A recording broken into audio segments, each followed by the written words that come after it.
भारत का मुस्लिम समाज है उसका सिस्टम कैसा है। देखिए, मुस्लिम सिस्टम में जो उनका लीगल सिस्टम है उसको बोलते हैं शरीयत। और अगर आपसे कोई पूछे शरीयत का मतलब क्या, तो शरीयत का मतलब है दैवीय विधि या ईश्वरीय विधि, यानी कि डिवाइन लॉ।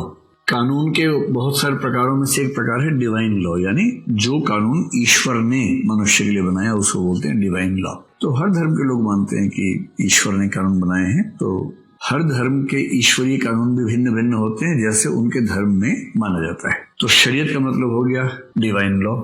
और अगर ध्यान से देखें कि शरीयत क्या है, दरअसल शरीयत कैसे बनता है, तो शरीयत में मुख्य रूप से 4 लीगल सोर्सेस शामिल होते हैं। सबसे पहले तो जो कुरान है, आपको पता है कि कुरान की रचना मोहम्मद पैगंबर के माध्यम से हुई। मोहम्मद पैगंबर को जो रमजान का समय होता है उसके आसपास रिविलेशन हुआ। रिविलेशन का मतलब ईश्वर ने ज्ञान मोहम्मद पैगंबर को दिया, और जब वो ज्ञान मिला तो उन्होंने एक फरिश्ते की मदद से, गैब्रियल या जिब्राइल की मदद से अगले कई वर्षों में कुरान को पूरा लिखा। लगभग 23 वर्ष उनको लगे कुरान को पूरा लिखने में। तो 40 की उम्र में उनको ज्ञान मिला, 63 की उम्र में उनकी मृत्यु हुई। तो 40 से 63 के पीछे 23 साल में लगातार कुरान की रचना में वो एक्टिव रहे। तो कुरान में ऐसे बहुत सारे प्रसंग हैं जो कानून जैसे हैं, जैसे उसने बताया कि ऐसी स्थिति में ये करना चाहिए, ये नहीं करना चाहिए। तो वो सारे प्रसंग इस्लाम में, शरीयत में सबसे पवित्र कानून माने जाते हैं, क्योंकि वो खुद मोहम्मद पैगंबर ने उस हिस्से में लिखे हैं जो उनको ईश्वर से प्राप्त हुआ, ऐसी धारणा इस्लाम में। कुरान के बाद जो दूसरी चीज है उसको कुछ लोग हदीस कहते हैं, कुछ लोग हदीस कहते हैं, क्योंकि भारत में उच्चारण थोड़ा सा अलग होता है। तो आपको नेट पे या किताबों में हदीस मिलेगा लिखा हुआ, हदीस कहने का रिवाज इसको है। हदीस का मतलब होता है कि जिसका संबंध मोहम्मद पैगंबर के साथ है। तो पैगंबर ने खुद जो अपनी तरफ से बातें कही, एक तो वो हिस्सा, उसको बोलते हैं सुन्ना। तो जो चीज कुरान में लिखी हो तो फाइनल है ही। कुरान में जो नहीं लिखा हो उस मामले में यदि किसी विषय पर मोहम्मद पैगंबर ने अपनी ओर से कोई बात कही, उसको बोलते हैं सुन्ना या सुन्नत, कई लोग बोल देते हैं। उसका बहुत प्रभाव है। उसके अलावा जो मोहम्मद पैगंबर ने अपने जीवन में कार्य किए, डीड्स की, जो कार्य किए, कृत्य किए, और उनके आसपास के लोगों ने उनको देखा, उनको रिकॉर्ड किया, वो रिकॉर्डिंग्स हैं यानी लिखे हुए साक्ष्य हैं। तो यदि किसी खास सिचुएशन में मोहम्मद पैगंबर ने कोई कदम उठाया तो ऐसा माना जाता है कि वो कदम नैतिक रूप से, ईश्वरीय रूप से, विधिक रूप से सबसे अच्छा कदम है, तो उसको भी इस्लामिक विधि का हिस्सा मानते हैं। अब कोई कितनी भी कोशिश कर ले, ऐसा तो हो नहीं सकता कि जितनी सिचुएशंस हो सकती हैं वो सारी की सारी सिचुएशंस कुरान और हदीस में लिखी ही हो। तो ऐसे मामलों में क्या किया?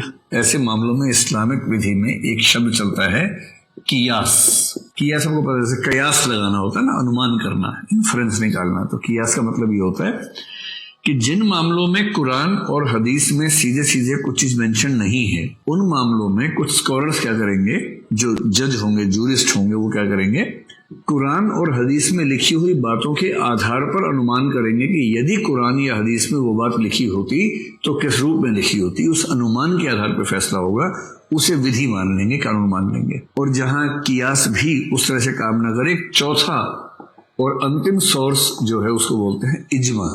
इजमा का मतलब होता है कि जो जूरिस्ट लोग हैं, जो स्कॉलर्स हैं, लीगल स्कॉलर्स हैं इस्लाम के, शरीयत के, किसी नए मुद्दे पर, जिस मुद्दे पर इन जगहों से कोई रोशनी नहीं मिल पा रही है, वो सब बैठेंगे, बात करेंगे। और यदि किसी मुद्दे पर उनकी सर्वसम्मति बन जाती है या ज्यादा सम्मति बनती है, तो उनकी सम्मति से, कंसेंसस से जो चीज मान ली जाएगी उसको भी इस्लामिक विधि का हिस्सा, शरीयत का हिस्सा मान लिया जाएगा। तो जब भी कोई आपसे कहे कि शरीयत क्या है, तो शरीयत का मतलब वह विधि जो 4 सोर्सेस पे आधारित है। इसमें सबसे बुनियादी सोर्स है कुरान खुद, नंबर 2 पे है हदीस यानी मोहम्मद पैगंबर के कथन और उनके कृत्य, ठीक। नंबर 3 पर है कियास यानी कि लॉजिकल रीजनिंग कुरान और हदीस के आधार पर। और नंबर 4, जिस मुद्दे पर ये सब चीजें स्पष्ट संकेत न कर पाए, उस मुद्दे पर जो लीगल स्कॉलर्स हैं इस्लाम के, उन सब की समग्र राय क्या है, सहमति क्या है, उसको बोलते हैं इजमा। अब इन चारों के संग्रहण से चीजें इकट्ठी होती रहती हैं, उनको बोलते हैं शरीयत। लेकिन शरीयत ऐसा नहीं है कि एक ही है। आपको पता है कि इस्लाम में 2 समुदाय बहुत महत्वपूर्ण हुए हैं, उनमें से एक का नाम है सुन्नी और एक का नाम है शिया। ये क्यों अलग हुए, इस इतिहास में विस्तार में नहीं जाएंगे, बस आपको इतना ध्यान रखना है कि जब मोहम्मद पैगंबर का इंतकाल हुआ तो उसके बाद ये सवाल उठा इस्लाम में कि अब उनका सक्सेशन, यानी कि जो पद है उनका, जो इस्लाम में सर्वोच्च होने का पद है, इस पद का जो अंतरण है, स्थानांतरण है, वो किस बेस पर होना चाहिए। कुछ लोगों का मानना था कि ये पद मोहम्मद पैगंबर के परिवार में ही किसी को मिलना चाहिए, और कुछ का मानना था कि नहीं, ये पद परिवार के व्यक्ति को देने के बजाय जो इस्लाम के उस समय के प्रभुत्व वाले लोग थे वो लोग मिलकर डिसाइड करें और उस व्यक्ति को इस पद पर बिठाएं जो व्यक्ति उस पद के लिए सबसे अधिक योग्य हो, बेशक वो उनके परिवार का हो, बेशक ना हो। जिन लोगों ने कहा कि परिवार से होना चाहिए वो शिया कहलाए, और जिन लोगों ने परिवार के सिद्धांत को नकार दिया वो सुन्नी कहलाए। फिलहाल स्थिति यह है कि दुनिया भर में जो कुल मुसलमान हैं, अगर उनकी संख्या हम मान लें कि 160-70 करोड़ के आसपास अगर संख्या मान लें दुनिया भर में मुसलमानों की, उनमें से मुश्किल से 25 करोड़ होंगे शिया और बाकी सारे के सारे होंगे सुन्नी। यानी सुन्नियों की आबादी मुसलमानों में 85 से 90% के आसपास है, ऐसी मान्यता है। और ईरान जैसे एक दो देशों को छोड़ दें, ईरान है जो शिया बहुल देश है, बाकी जितने भी मुस्लिम देश हैं लगभग सारे के सारे सुन्नी बहुल हैं। भारत भी सुन्नी बहुल समाज है, पाकिस्तान भी सुन्नी बहुल देश है। तो ये इसमें सिस्टम है। शरीयत की व्याख्या सुन्नी लोगों ने अलग तरीके से की और शरीयत की ही व्याख्या शिया लोगों ने अलग तरीके से की।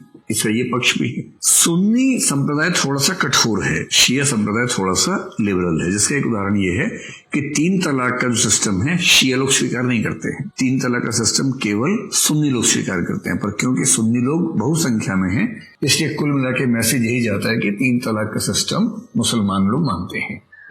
जो सुन्नी संप्रदाय है, इस संप्रदाय के अंतर्गत भी 4 धाराएं बनी, पर उसमें से हमें केवल एक धारा के बारे में जानना है, उसका नाम है हनफी धारा। क्योंकि भारत में जो सुन्नी लॉ चलता है, मतलब शरीयत लॉ चलता है सुन्नियों पर, वो चलता है हनफी धारा का लॉ।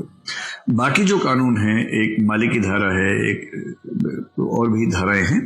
इसी तरह से शिया है, उन शियाओं की भी कई धाराएं बनी, 3 प्रमुख धाराएं बनी, जिनमें से हमारे देश में जिस धारा से विशेष मतलब है वो इमामी संप्रदाय या इमामी संप्रदाय उसको बोलते हैं, ये है। तो जब हम कहेंगे भारत में शरीयत के लॉ का मतलब, इसका मतलब होता है भारत में सुन्नी समुदाय का हनफी संप्रदाय कानून की जो व्याख्या करता है भारत में वो लागू होती है। और औरंगजेब ने जो व्याख्याएं लिखवाई थी अपनी पुस्तक में, उस पुस्तक में मुख्य रूप से हनफी संप्रदाय की धाराएं ही शामिल हुई थी। इसलिए भारत के शरीयत लॉ का मोटा मोटा मतलब है हनफी संप्रदाय द्वारा शरीयत की गई व्याख्याएं, उन्हीं के बेस पर ये पूरा सिस्टम चलता है। अब ये जो शरीयत वाला लॉ है ये क्रिमिनल केसेस में भी था एक जमाने में, तो सिविल में तो आज तक चल रहा है। अगर मैं आपको केवल संकेत के रूप में बताऊं, आपको ध्यान होगा कि जो शरीयत का क्रिमिनल वाला हिस्सा था, जब अंग्रेजों ने भारत में सत्ता संभाल ली तो उसके बाद भी सहमति यही थी कि जब तक अंग्रेजों के अपने कानून क्रिमिनल मामलों में नहीं आ गए, और वो मामले लगभग 1800 के आसपास से शुरू हुए, उससे पहले तो वो नहीं लेके आए थे, तो मुगल काल में उससे थोड़ा पीछे और मुगल काल के बाद पूरे भारत के लोगों पर जो क्रिमिनल कानून चल रहा था वो क्रिमिनल कानून चल रहा था शरीयत का। और शरीयत का मोटा मोटा मतलब क्या है, हनफी संप्रदाय की जो व्याख्या शरीयत की होती है वो चल रही थी। सिविल मामलों में उसके बाद चेंजेस होने शुरू हुए। अब क्रिमिनल मामलों में केवल आपको हल्का सा संकेत करता हूं कि हनफी संप्रदाय ये मानता है कि जो अपराध है उनमें से कुछ अपराध होते हैं हुदूद, जो ईश्वर के विरुद्ध होते हैं। जैसे हुदूद में एक अपराध होता है जिना। जिना का मतलब है एडल्ट्री।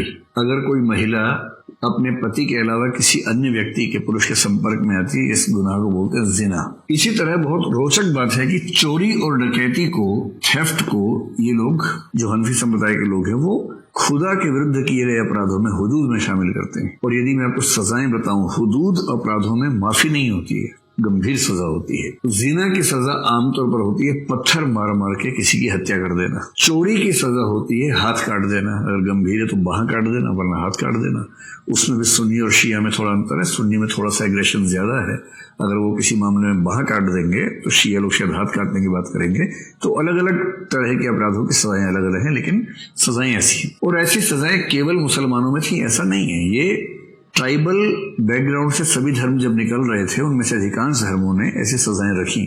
जैसे हिंदू अगर धर्म शास्त्रों की बात करें तो कहीं कहीं जिक्र मिलता है कि एक कानून एक जमाने में ये भी था कि यदि किसी शूद्र व्यक्ति ने किसी ब्राह्मण व्यक्ति की गाय चुरा ली है तो उस व्यक्ति के दोनों पैर आधे काट दिए जाएंगे। अब ये रेफरेंस कितना सच है हमें नहीं पता, लेकिन इस रेफरेंस को आप इंटरनेट पे देख सकते हैं। मनुस्मृति जब अंग्रेजों ने अनुवाद करवाया तो मनुस्मृति की उनको सैकड़ों कॉपीज मिली, उनमें से कौन सी मनुस्मृति ऑथेंटिक है नहीं पता है।